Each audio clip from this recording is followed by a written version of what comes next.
Friends, welcome to my show मावरिको। बहुत सारे कैंडिडेट्स मुझसे ये लगातार क्वेश्चन पूछ रहे थे कि एमसीसी राउंड 1 का अलॉटमेंट 5 नवंबर को आने वाला है, उसके बाद रिपोर्टिंग होगी, तो किस तरह से एमसीसी राउंड 1 की सीटों को छोड़ के हम स्टेट कोटा में आएंगे। बेसिकली ये डाउट है, चाहे वो राउंड 2 हो, स्टेट कोटा का राउंड 2 हो या एमसीसी राउंड 2 हो, तो इस तरह का डाउट बहुत सारे कैंडिडेट्स का था। तो उसी के बारे में मैंने वीडियो बनाया है। वीडियो को ध्यान से देखिएगा क्योंकि बहुत ही आसानी से मैंने इसको समझाने की कोशिश की है। फर्स्ट टाइम मेरे चैनल पे है तो सब्सक्राइब जरूर कीजिए, वीडियो को लाइक और शेयर कीजिए जिससे मैक्सिमम कैंडिडेट्स को बेनिफिट मिल सके। सबसे पहले दोस्तों, एमसीसी राउंड 1 का चॉइस फिलिंग ख़त्म हो चुका है। अब बचा है रिजल्ट आपका 5 नवंबर को अलॉटमेंट रिजल्ट आ जाएगा। 6 नवंबर से लेकर 12 नवंबर के बीच में आपको रिपोर्ट करना पड़ेगा विद योर डॉक्यूमेंट आपके अलॉटेड कॉलेज में। बेसिकली यहाँ पे क्या है कि अगर आप चाहते हैं रिपोर्ट करना तो आप रिपोर्ट करिए, अगर नहीं चाहते हैं तो आप नहीं भी रिपोर्ट कर सकते हैं, जैसा कि एमसीसी के FAQ सेक्शन में दिया हुआ है। एज योर विश, अगर आप चाहते हैं कि एमसीसी राउंड 1 से आप एमसीसी राउंड 2 में सीधे जाएं, अपग्रेड करना चाहते हैं, तो there is no need to report to the colleges.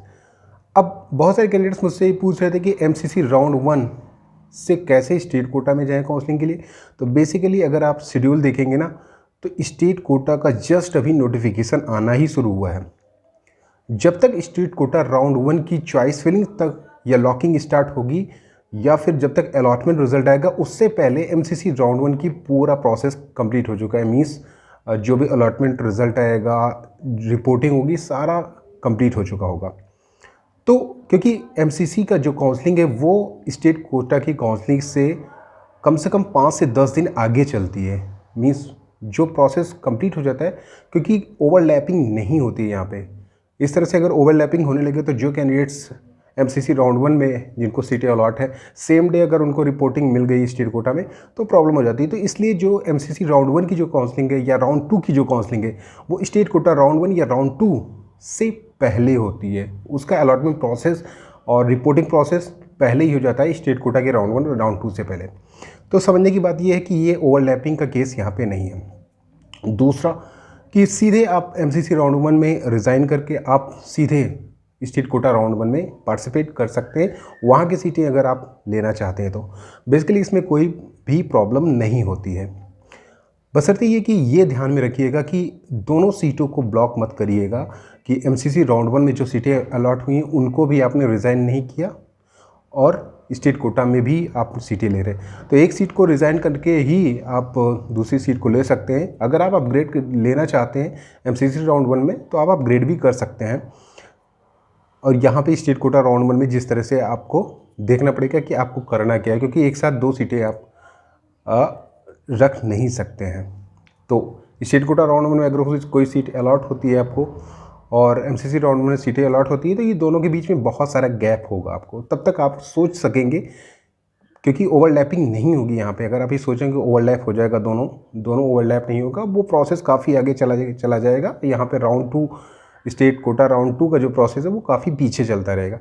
तो कोई भी प्रॉब्लम नहीं होगी। जो भी रिज़ाइनिंग होगी या राउंड 3 की सीटें आप छोड़ेंगे उसमें भी कोई प्रॉब्लम नहीं होगी, क्योंकि वो एमसीसी की काउंसलिंग काफ़ी आगे रहती है। और दूसरी बात ये है कि ये गलती मत करिएगा कि राउंड 2 की सीटों को प्रॉपर रिपोर्ट करने के बाद छोड़ने की कोशिश मत करिएगा, क्योंकि ऐसा FAQ सेक्शन में भी है कि आप छोड़ नहीं सकते हैं। एक तो ये होता है कि आप गए, आपको सीटें अलॉट हुई, आपने रिपोर्ट नहीं किया, तो ठीक है, तब आपका जो फॉरफेयर ऑफ फीसेस हो जाएगा, सिक्योरिटी मनी जब्त हो जाएगी।